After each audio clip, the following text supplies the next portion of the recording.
Eu já me prometi recomeçar tantas vezes que perdi a conta. Segunda-feira era sempre o dia. Sempre ia ser diferente dessa vez. Eu acordava cheio de energia, tinha um plano, tinha uma lista, tinha vontade. E aí na quarta-feira a vontade tinha sumido completamente. Não tinha acontecido nada de errado, não tinha nenhum obstáculo grande.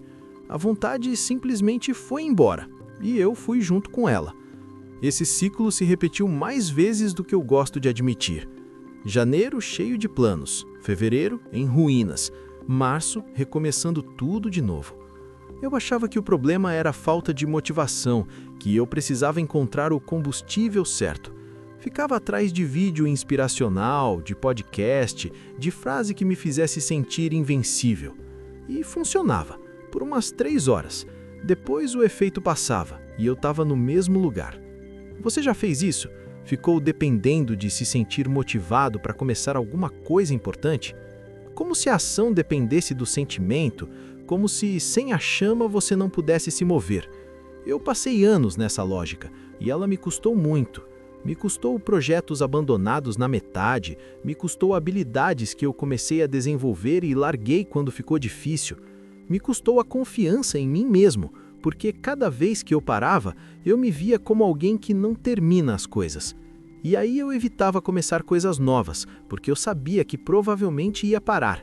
Então o ciclo ficou ainda menor, cada vez mais curto, cada vez mais raso. Eu me tornei especialista em começar e parar, uma e outra vez. A virada não veio de um vídeo motivacional, não veio de uma frase.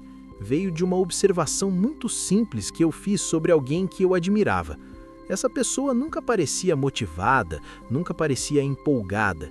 Ela simplesmente aparecia, todo dia, e fazia. Um dia eu perguntei como ela fazia para se manter motivada assim. E ela me olhou com uma expressão estranha, como se a pergunta não fizesse sentido. Ela disse: "Eu não espero motivação. Motivação não é confiável." Essa frase ficou martelando na minha cabeça por dias. Motivação não é confiável. Eu nunca tinha pensado nisso dessa forma. Eu sempre tratei motivação como o pré-requisito da ação, como se primeiro viesse o sentimento e depois a ação, nessa ordem, sempre. Mas e se a ordem fosse o contrário? E se a ação viesse primeiro e o sentimento viesse depois, como consequência? Isso parece simples demais, eu sei, mas deixa eu te contar o que aconteceu quando eu testei isso na prática. Eu resolvi fazer um experimento comigo mesmo. Por 30 dias eu ia fazer uma coisa pequena todo dia, independente de como me sentisse. Não precisava ser perfeito, não precisava ser muito, tinha que acontecer. No primeiro dia foi fácil, claro, ainda tinha energia de começo. No terceiro dia foi tranquilo também, ainda sentia que era diferente dessa vez. No sétimo dia a vontade já tinha sumido, mas eu fiz mesmo assim. Isso foi diferente de tudo que eu tinha feito antes, porque antes, quando a vontade sumia, eu sumia junto, era automático. Dessa vez eu fiquei, sem a vontade, só com a decisão. E aqui tem uma coisa que ninguém te conta sobre disciplina. Depois de alguns dias fazendo sem vontade, uma coisa estranha começa a acontecer. Você não fica mais motivado, mas fica menos dependente de estar motivado. É diferente, é melhor, porque é mais estável.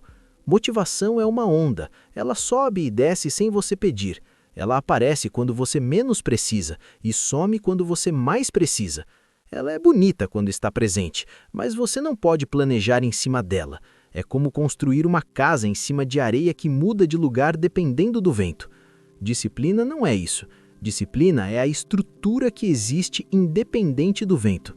Mas espera, antes de continuar, preciso ser honesto sobre uma coisa. Eu odeio como a palavra disciplina soa. Ela soa como punição, como militar, como aquele cara acorda às 4 horas da manhã para malhar e te julga pelo café da manhã. Isso não é do que eu estou falando. A disciplina que importa não é espetacular. Ela não aparece em foto. Ninguém vai te aplaudir por ela. Muitas vezes ninguém nem vai saber que você fez. É a coisa que acontece quando você está sozinho, quando não tem plateia, quando não tem câmera. É o que você faz quando você não sente nada especial, quando é só mais um dia. Isso que eu chamo de disciplina. a ação comum feita de forma consistente.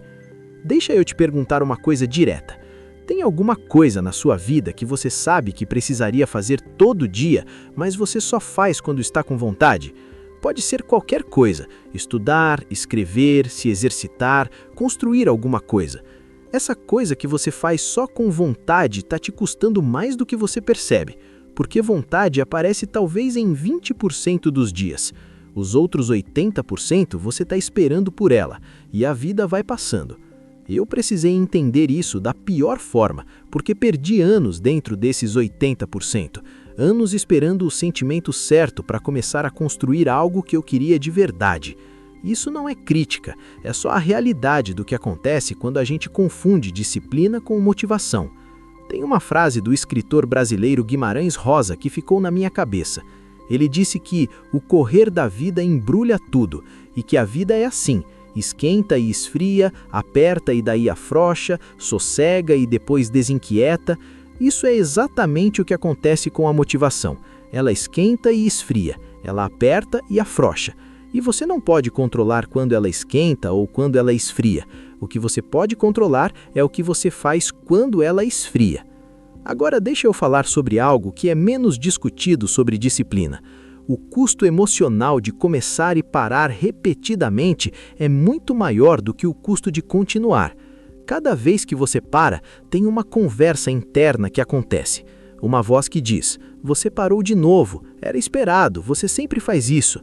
Essa voz vai ficando mais forte com o tempo e mais rápida. Ela aparece mais cedo cada vez que você começa algo novo, antes mesmo de você parar. Quando você constrói consistência, mesmo imperfeita, essa voz vai ficando mais fraca, não porque você se tornou incrível, mas porque você tem evidências agora, evidências de que você aparece mesmo quando não quer. Isso muda tudo internamente. Mas preciso falar sobre um erro que eu cometi quando entendi isso. Quando eu entendi que disciplina não dependia de motivação, eu fui no extremo oposto. Achei que podia fazer tudo, que motivação era desculpa, que era só força de vontade. E aí entrei em colapso de outro jeito, um colapso mais silencioso. Disciplina sem descanso não é disciplina, é autodestruição com agenda. E aqui tem um equilíbrio que demora um tempo para achar. Disciplina inclui o descanso, inclui o dia que você faz menos porque seu corpo ou sua mente pediu. O problema não era descansar, era usar o descanso como fuga do desconforto normal. Isso é sutil e leva tempo para distinguir em si mesmo, porque o corpo é honesto. Quando você precisa de descanso de verdade, você sente de um jeito. Quando você está fugindo do desconforto, o descanso não descansa, ele fica pesado. Aprender essa diferença foi uma parte enorme do que mudou na minha relação com disciplina. Mas vamos falar do dia a dia real, não da teoria. Na prática, como é um dia com disciplina real, sem motivação necessariamente? Começa antes de você estar totalmente acordado. Você não pensa, você move. Porque se você parar para pensar se quer se levantar, você não vai. O segredo é não abrir espaço para negociação nas coisas que você já decidiu. Você já decidiu, na noite anterior, na semana anterior. Você já sabe o que vai fazer. A decisão não acontece de manhã, ela aconteceu antes. De manhã você só executa. Isso é completamente diferente de como eu vivia antes. Antes eu acordava e passava meia hora decidindo o que ia fazer ou se ia fazer. Essa negociação interna consome uma energia absurda. Quando você tira essa negociação da equação, sobra muito mais para a coisa em si. Mas tem um dia específico que testou tudo isso que eu estava construindo. Foi um dia que eu acordei e estava de um humor péssimo, não por nada específico, só um dia ruim. Tudo em mim queria ficar na cama, não de preguiça, era uma tristeza leve sem objeto. Eu fiquei parado ali por alguns minutos, genuinamente sem vontade de nada. E então eu fiz uma coisa pequena, a menor versão possível da coisa que eu tinha decidido fazer. Não a versão ideal, não a versão motivada, a versão de sobrevivência do dia. 5 minutos, 10 minutos, alguma coisa. E depois eu parei. Fiz o que cabia no dia difícil, não mais. Esse dia foi um dos mais importantes da minha relação com disciplina, porque eu aprendi que disciplina não ignora como você está, ela inclui como você está. Um dia de 10% ainda conta, ainda é você aparecendo. E na manhã seguinte você acorda de novo e faz de novo, com o que você tem. Isso que é consistência, não perfeição, não sequência sem falha. É a soma dos dias comuns, difíceis e às vezes bons, todos juntos. Deixa eu te falar o que aqueles 30 dias iniciais me ensinaram de concreto. Primeiro, você descobre o que você realmente quer, versus o que você pensa que quer. Porque quando você faz algo só quando está motivado, você nunca chega na parte difícil. E é na parte difícil que você descobre se realmente quer aquilo. Às vezes você descobre que não quer, e isso também é informação valiosa. Segundo, você constrói uma relação diferente com o desconforto. Quando você enfrenta o desconforto de fazer sem vontade repetidamente, ele perde o poder que tinha. Não desaparece, mas você aprende que consegue continuar mesmo com ele presente.